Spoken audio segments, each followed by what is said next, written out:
A Deus todo o louvor. Irmãos, abram vossas Bíblias comigo no livro de 1 Coríntios, capítulo 11, versículo 28.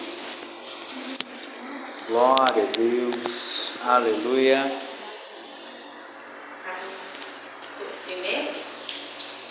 1 Coríntios, capítulo de número 11, vamos ler a partir do 27. 1 Coríntios 11, 27. A igreja encontrou, amém? Diz assim a palavra do Senhor: portanto, qualquer que comer esse pão e beber esse cálice do Senhor indignamente será culpado do corpo e do sangue do Senhor. Mas examine-se o homem a si mesmo, e assim coma desse pão e beba desse cálice. Porque aquele que come e bebe indignamente, come e bebe a condenação para si mesmo, não discernindo o corpo do Senhor. Por causa disso há muitos fracos, enfermos entre vós, e muitos que dormem, porque se julgássemos a nós mesmos, não seríamos julgados. Mas se somos julgados, somos disciplinados pelo Senhor, não para sermos condenados com o mundo. Portanto, meus irmãos, quando vos ajuntardes para comer, esperai uns pelos outros. Mas se algum homem tiver fome, coma em casa, para que não vos ajunteis para condenação. Quanto ao restante, colocarei em ordem quando eu chegar. Senhor nosso Deus, lhe damos graça por mais esta oportunidade de falar contigo na noite desse dia. Mais uma vez fala conosco, ó Pai, não aquilo que quero falar, não aquilo que estudei, pesquisei, mas aquilo que o Espírito Santo quer transmitir ao teu povo, à tua igreja na noite desse dia. Que eu te peço, crendo na vitória, em nome de Jesus. Amém. Glória a Deus, aleluia. Irmãos, raramente eu leio esse texto na hora da Santa Ceia. Geralmente nós lemos os versículos anteriores, do 23 até o 25, até o 26, geralmente nós lemos na Santa Ceia, falando sobre o ato da Santa Ceia. Esse texto, escrito por Paulo, um dos fundadores do cristianismo, um dos atualizadores ali do cristianismo, que trouxe para nós as doutrinas bíblicas, Paulo estava ensinando aos irmãos de Corinto como se comportar no dia da ceia, no dia da comunhão, que era diferente da nossa Santa Ceia nos dias de hoje. Eles se juntavam todos para comer, para se alimentar mesmo. Era um banquete. Mas havia algumas coisas ali que Paulo deveria resolver, que Paulo deveria acertar com os irmãos. E eu quero tomar como base o versículo de número 28, que diz assim: mas examine-se o homem a si mesmo, e assim coma desse pão e beba desse cálice. Tomando como base a primeira parte do versículo, que diz assim: examina-se o homem a si mesmo, eu quero trazer alguns pontos importantes para estar discutindo com os irmãos nessa noite. Irmãos, a igreja de Jesus, a igreja no mundo, a igreja antiga, sempre foi uma igreja que se preocupou com uma vida de santidade no meio do povo. Porém, os nossos antepassados exageravam um pouco mais, se preocupavam muito com a ideia de doutrinas diversas, até mesmo algumas coisas em que a Bíblia não colocavam. A igreja, até mesmo a igreja católica, ela sempre teve dificuldade de acompanhar o crescimento da sociedade. Por exemplo, quando Thomas Edison, o inventor o inventor da lâmpada elétrica, conseguiu criar a lâmpada elétrica, ele foi excomungado pela Igreja Católica, com a falácia, com a seguinte frase: somente Deus pode dar a luz. Então a igreja sempre foi muito fechada para inovações, para coisas novas, para as novas tecnologias, devido à má interpretação da Bíblia Sagrada. Vários outros episódios aconteceram. A medicina, por exemplo, eles não aceitavam antigamente a ideia de ter que mexer com o coração, dizendo que só Deus poderia mexer no coração do ser humano. E essas ideias e essas complicações doutrinárias, elas foram vindo até nos alcançar. Quantas pessoas que foram excluídas do hall de membro por causa de televisão?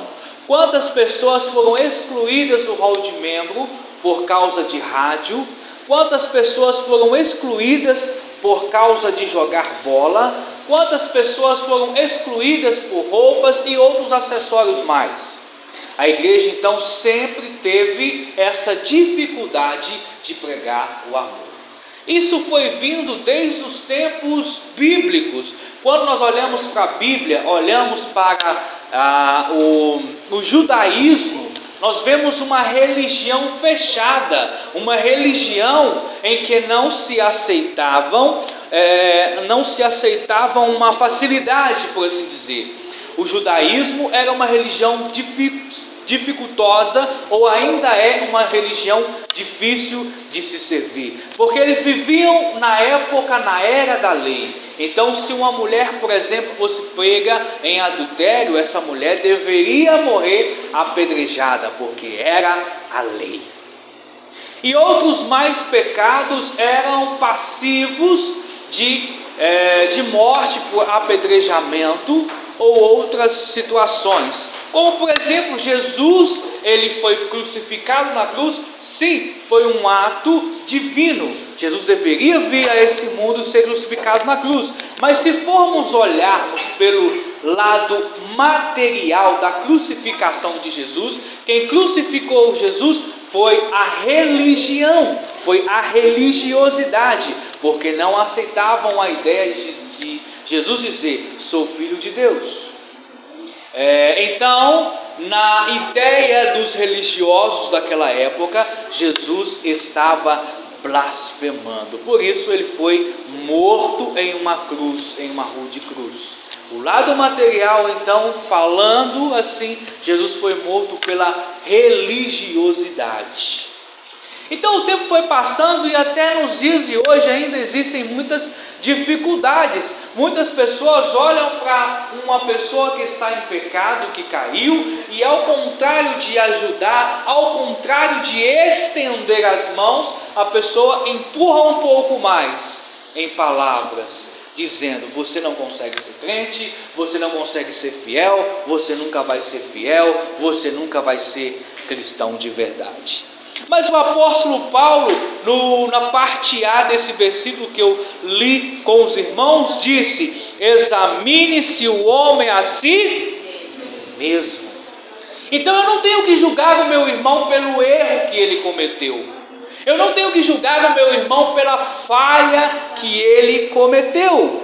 Eu preciso estender as mãos. Afinal de contas, Jesus disse: amar o próximo como a ti mesmo. Quando eu coloco a empatia em minha vida, o que é a empatia? É me colocar no lugar do outro. Eu olho para o meu irmão que caiu e penso o seguinte: poderia ser eu. E se fosse eu, será que alguém teria misericórdia de mim e me ajudaria?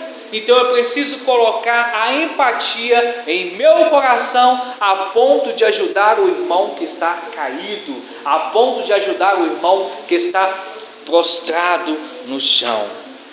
E ainda o Senhor me fala, me ensina em Salmos de número 133: ó, quão bom e quão suave é que os irmãos vivam em união. Então é preciso ter união. Quando se tem união, nós temos ali um amor, nós temos uma compaixão uns para com os outros, a fim de que, se vermos o nosso irmão caído, se vermos o nosso irmão desfalecido, vamos lá dar um apoio, uma união para o nosso irmão.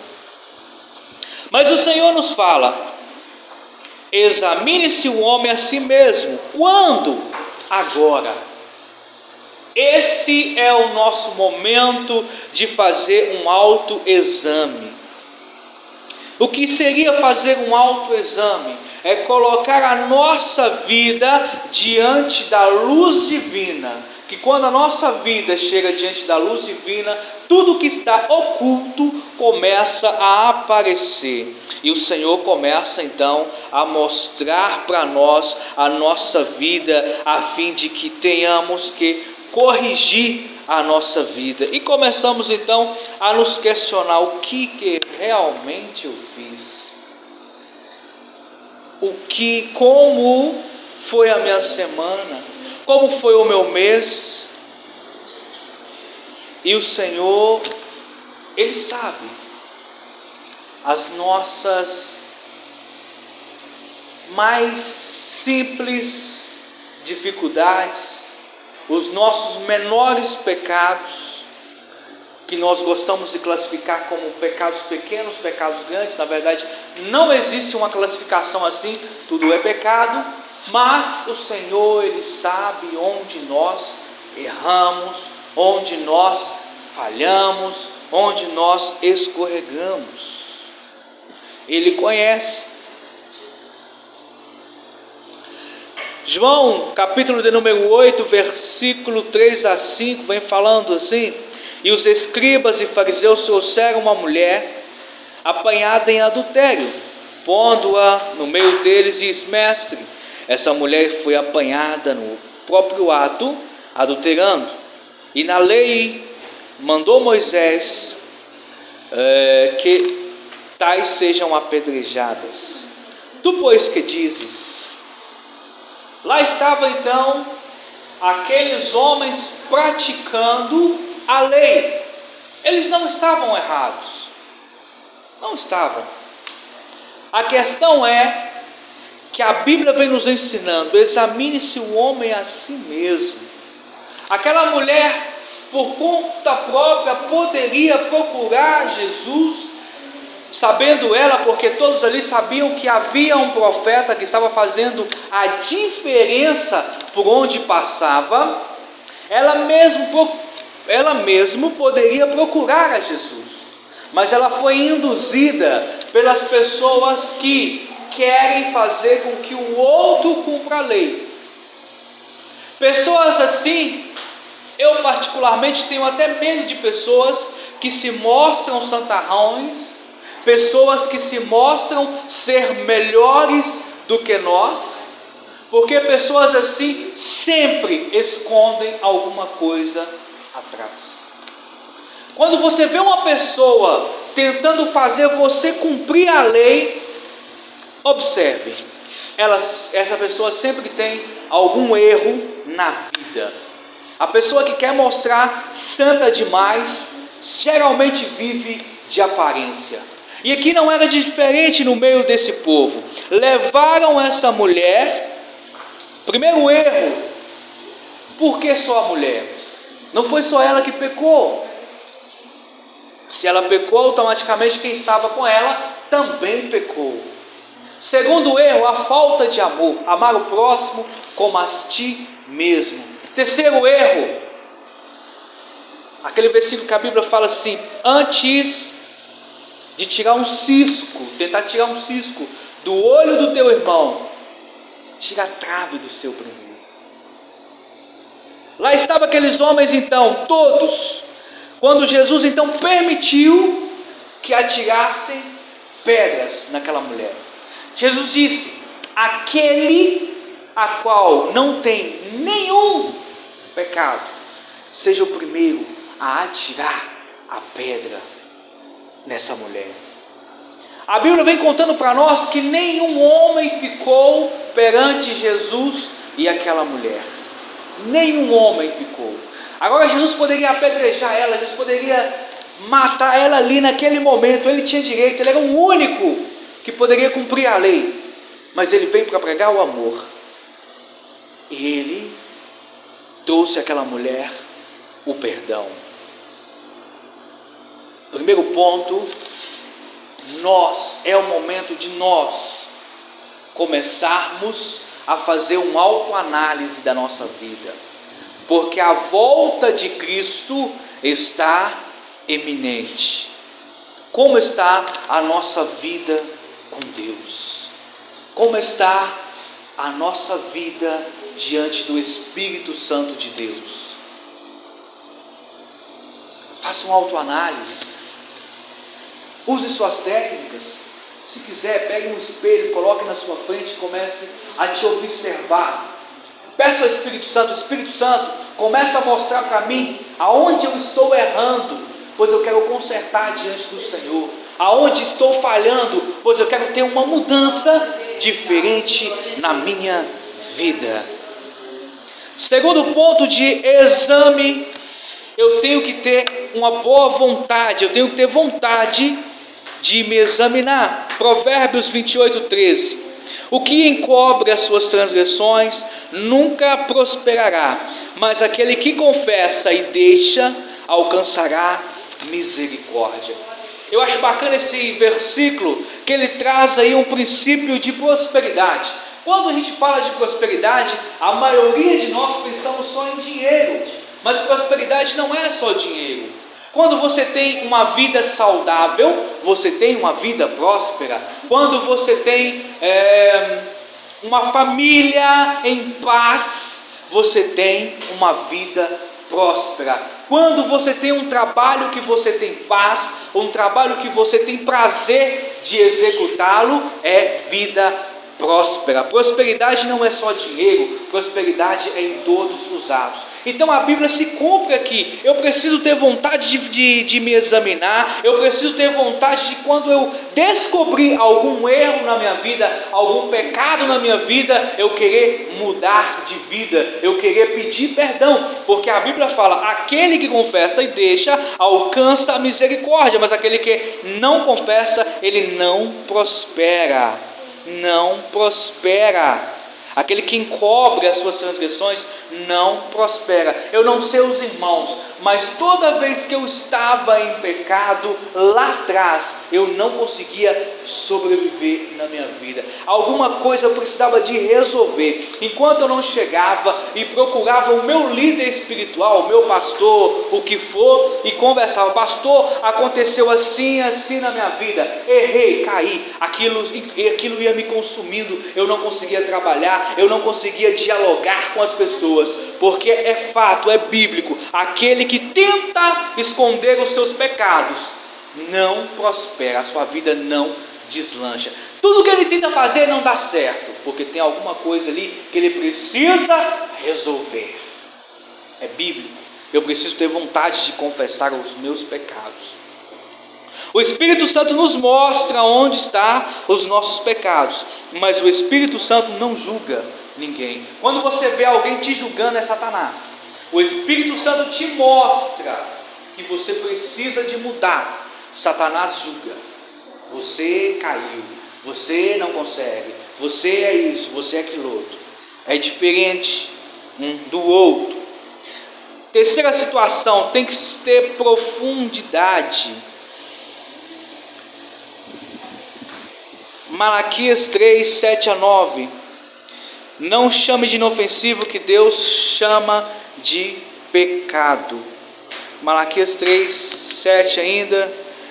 Desde os dias de vossos pais vos desviastes dos meus estatutos e não vos guardastes, tornai-vos para mim e eu tornarei para vós, diz o Senhor dos Exércitos.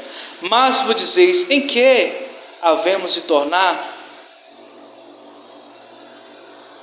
Não chame de inofensivo aquilo que Deus tem chamado de pecado.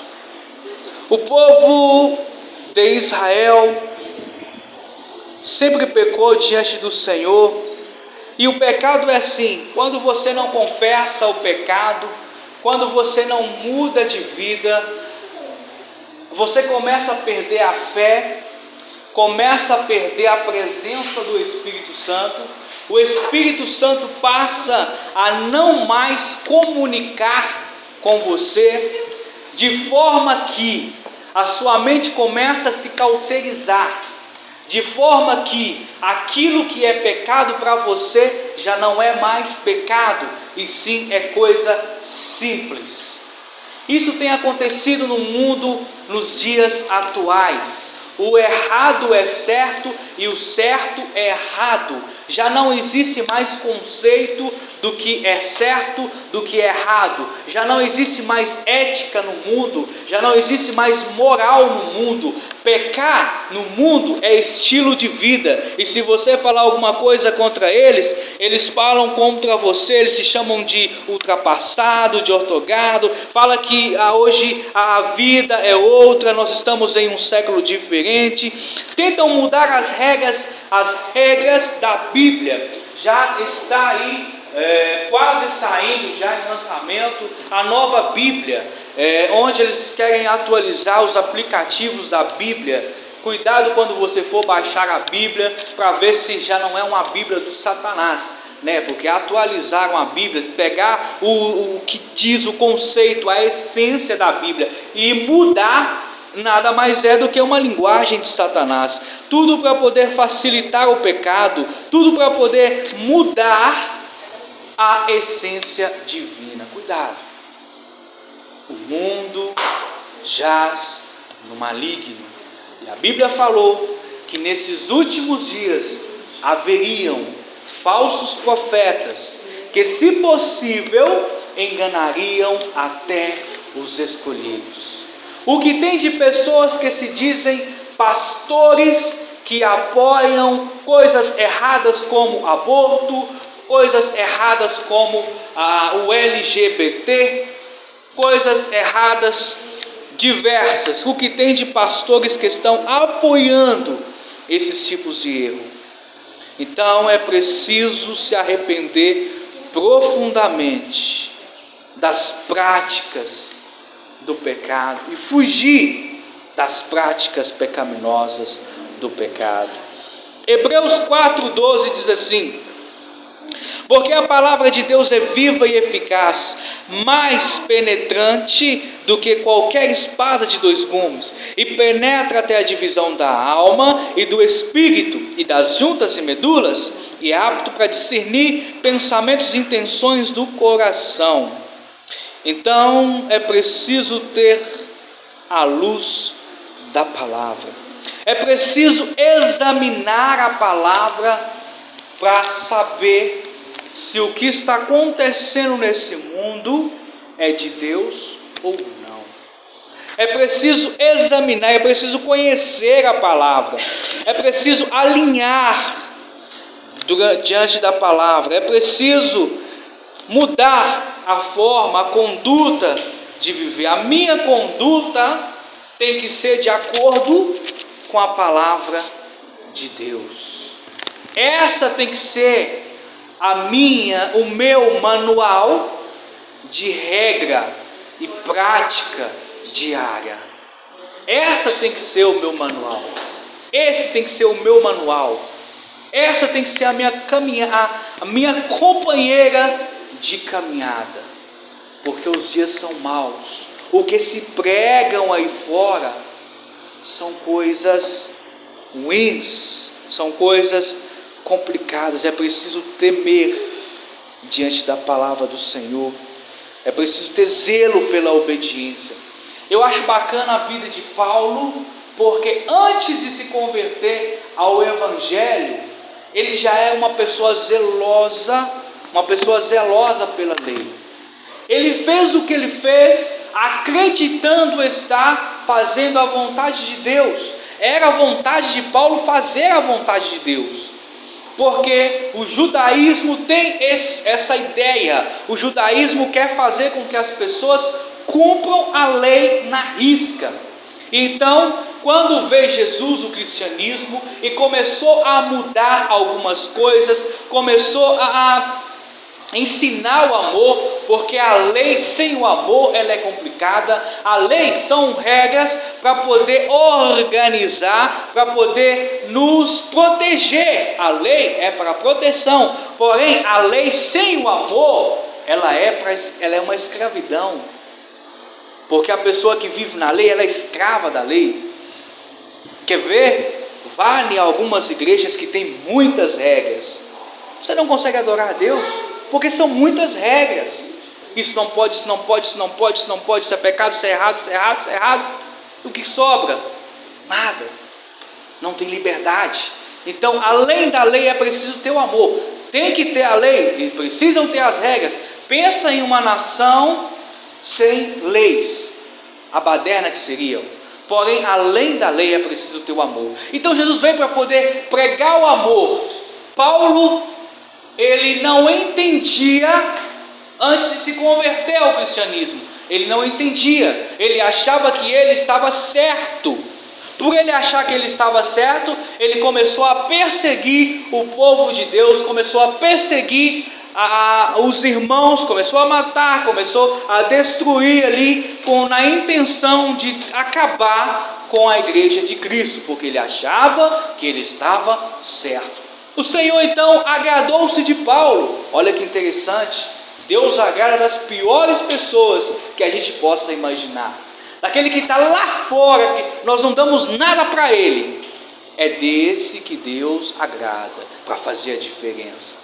E Paulo fez uma diferença no cristianismo, e quando ele se converteu, ele continuou com o mesmo zelo, só que agora ele não mais perseguia os cristãos. Agora, com o amor de Cristo no seu coração, ele estava do lado dos cristãos, e uma vida nova, e pregando para as pessoas que ninguém tinha coragem de pregar, pregando em lugares que Pedro não tinha coragem de ir, que João não tinha coragem de ir, que nenhum dos discípulos que andaram com Jesus tinham a coragem de ir. Lá estava Paulo pregando o amor. Aleluia, glória a Deus. 1 Samuel 15:33 diz assim: portanto, se o teu olho direito te escandalizar, arranca-o e tira para fora, longe de ti, pois te é melhor que perca um dos teus membros, do que seja todo o teu corpo lançado no inferno. E se a tua mão direita escandalizar, corta e atira para longe, porque é melhor que um dos teus membros se perca, do que todo o seu corpo seja lançado no inferno. Mateus 5:29 e 30. Sem piedade. Eu preciso me examinar sem piedade. Eu preciso me examinar com toda a força. O que eu estou mais pecando, o que eu estou mais errando diante do Senhor. Eu preciso pegar o que eu estou mais errando e sacrificar. Eu não quero mais isso. É o celular? Vamos vender o celular. É a televisão? Consome a televisão. É um relacionamento complicado? Resolva. Mas é preciso tirar sem piedade, porque é melhor sofrer agora do que ir para o inferno sorrindo. É claro que a gente não vai querer arrancar um olho, literalmente, mas é sacrificar aquilo que está mais nos prejudicando. É um celular, é um videozinho no TikTok, é um videozinho no YouTube, é o que for, arranca para longe, porque é melhor sofrer agora de uma coisa que eu estou gostando, que está impregnado, do que ir para o inferno. Do que ir para o inferno. A volta de Jesus é iminente. Sexto ponto, com sinceridade. 2 Reis 5. Então ele entrou e pôs diante do Senhor e disse-lhe Eliseu: de onde vens, Geazim? E ele disse: teu servo não nem a uma parte nem a outra. Ou seja, mentiu. Lá estava Geazi, servo de Eliseu, aluno de Eliseu. Antigamente tinha muito isso, um profeta escolhia uma pessoa para andar com ele, para aprender com ele, para futuramente substituí-lo.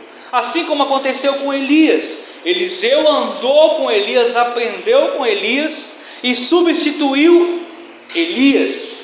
Eliseu então procurou alguém para poder substituir ele. Geazi andou com Eliseu, porém Geazi não tinha o coração na obra. Geazi tinha coração nas coisas, era apegado nas coisas desse mundo. Lá estava então Geazi. Geazi, ele ficou impressionado com a oferta que Naamã ofereceu para Eliseu. Eliseu tinha direito de pegar aquela oferta, não era errado, era uma oferta, era um agradecimento, mas Eliseu não quis. Eliseu reconheceu que aquilo ali é do Senhor, é para o Senhor. Eliseu não quis, mas Geazi, entusiasmado com aquela oferta, de repente lá estava Geazi, foi atrás de Naamã pedindo a oferta. E não só isso, Geazi mentiu para o homem de Deus. Quantos de nós tentamos esconder alguma coisa de Deus? É fácil esconder do nosso pai, da nossa mãe, do nosso pastor. É fácil esconder das pessoas que estão ao nosso redor. Já começamos quando crianças, quando adolescentes, já começamos a mentir. Eu me lembro que estava na escola, a professora ia pedir o caderno para poder dar visto. Eu dizia, esqueci em casa, mas ele estava na bolsa, porque eu não tinha feito as tarefas, né? É muito fácil mentir para o professor, para o pastor, para o esposo, para a esposa, para o namorado, para a namorada. É fácil mentir.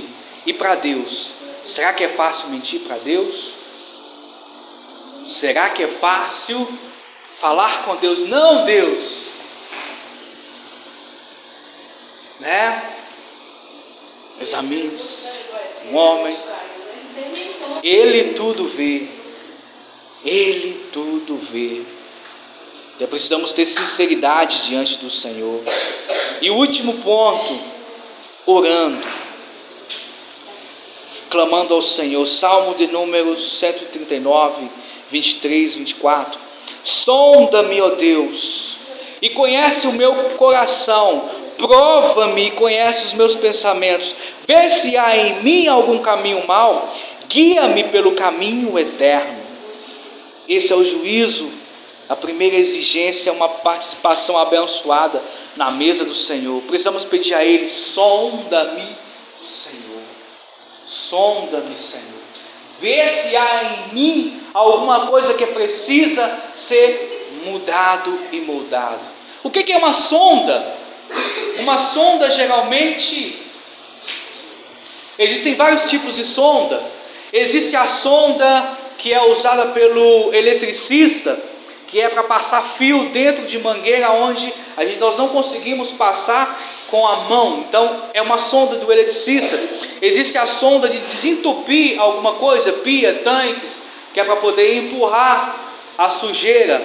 Existe a sonda dos médicos, quando se faz endoscopia, que coloca e passa uma mangueira e vai até o organismo da pessoa com uma videocâmera, videocâmera para poder analisar como que está ali por dentro da pessoa. E é por esse sentido que o salmista quis dizer: sonda-me, Senhor. Ou seja, olha dentro de mim, Senhor, dentro de mim, e tudo que está dentro de mim, que não é da tua vontade, que não é do teu agrado, me ajuda a mudar, me ajuda a transformar, me ajuda a ser diferente, Senhor. precisamos pedir ao Senhor por uma mudança de vida. Aleluia, glória a Deus. Uma ilustração e eu finalizo essa mensagem. Havia 2 garotos, Joãozinho e Maria, que foram passar férias na casa da vovó. E ali dividiam-se então as tarefas. Joãozinho ficava com a limpeza da casa e Maria com a limpeza das louças. E Joãozinho, no seu momento de diversão, brincando com estilingue, acertou a cabeça do pato, o pato mais bonito que tinha na fazenda, o preferido da vovó. E a vovó perguntou: Joãozinho, você viu meu pato? Não. Maria, você viu meu pato? Não. Joãozinho ficou calado e Joãozinho, ao matar o pato, olhou para um lado, para o outro, não vendo ninguém, pegou uma pá, uma enxada, enterrou o pato e ficou calado. E dando a noite, Maria vira para Joãozinho e diz: Joãozinho, você vai lavar as louças hoje. Ele vira para Maria: não, é você que lava as louças, eu já fiz as minhas tarefas. Se você não lavar louças, eu vou contar para a vovó que você matou o pato. Joãozinho se viu apertado então e começou a lavar as louças, e isso se repetia todos os dias. Maria escravizava Joãozinho. Ao passar um tempo, Joãozinho, não aguentando mais, procurou a vovó e disse: vovó, lembra do pato? Lembro. Eu preciso confessar algo para a senhora. Eu estava brincando com estilingue, um pato passou na frente e eu acertei a cabeça dele. Foi sem querer, matei o pato, enterrei. A senhora me perdoa, vovó. Aí a avó vira para Joãozinho e diz: Joãozinho, eu estava em cima do alpendre e eu vi tudo. Eu te perdoo, eu estava esperando você se confessar, você pedir perdão. E vovó, qual o castigo que só vai me dar? Não, Joãozinho, você pediu perdão, não vou te castigar. Então Joãozinho saiu feliz, descarregado, livre. E de repente Maria vira para Joãozinho: Joãozinho, as louças. Não vou lavar, vou contar para a vovó. Pode contar, eu já contei para ela. Moral da nossa história, trazendo para os nossos dias espirituais: a avó representa Deus, que tudo vê, tudo que nós fazemos. Joãozinho representa eu e você. Maria representa Satanás. Todos os dias: e Deus, está pecando, está vendo o teu servo pecando? E Deus, olha lá, ó, não vale nada, não vale nada.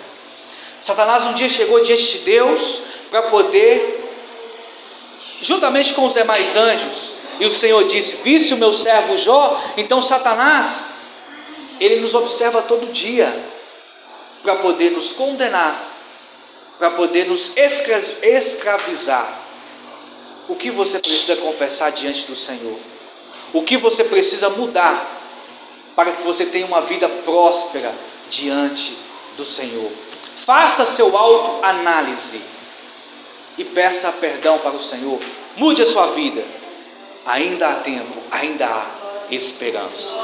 Aleluia, glória a Deus, maravilha.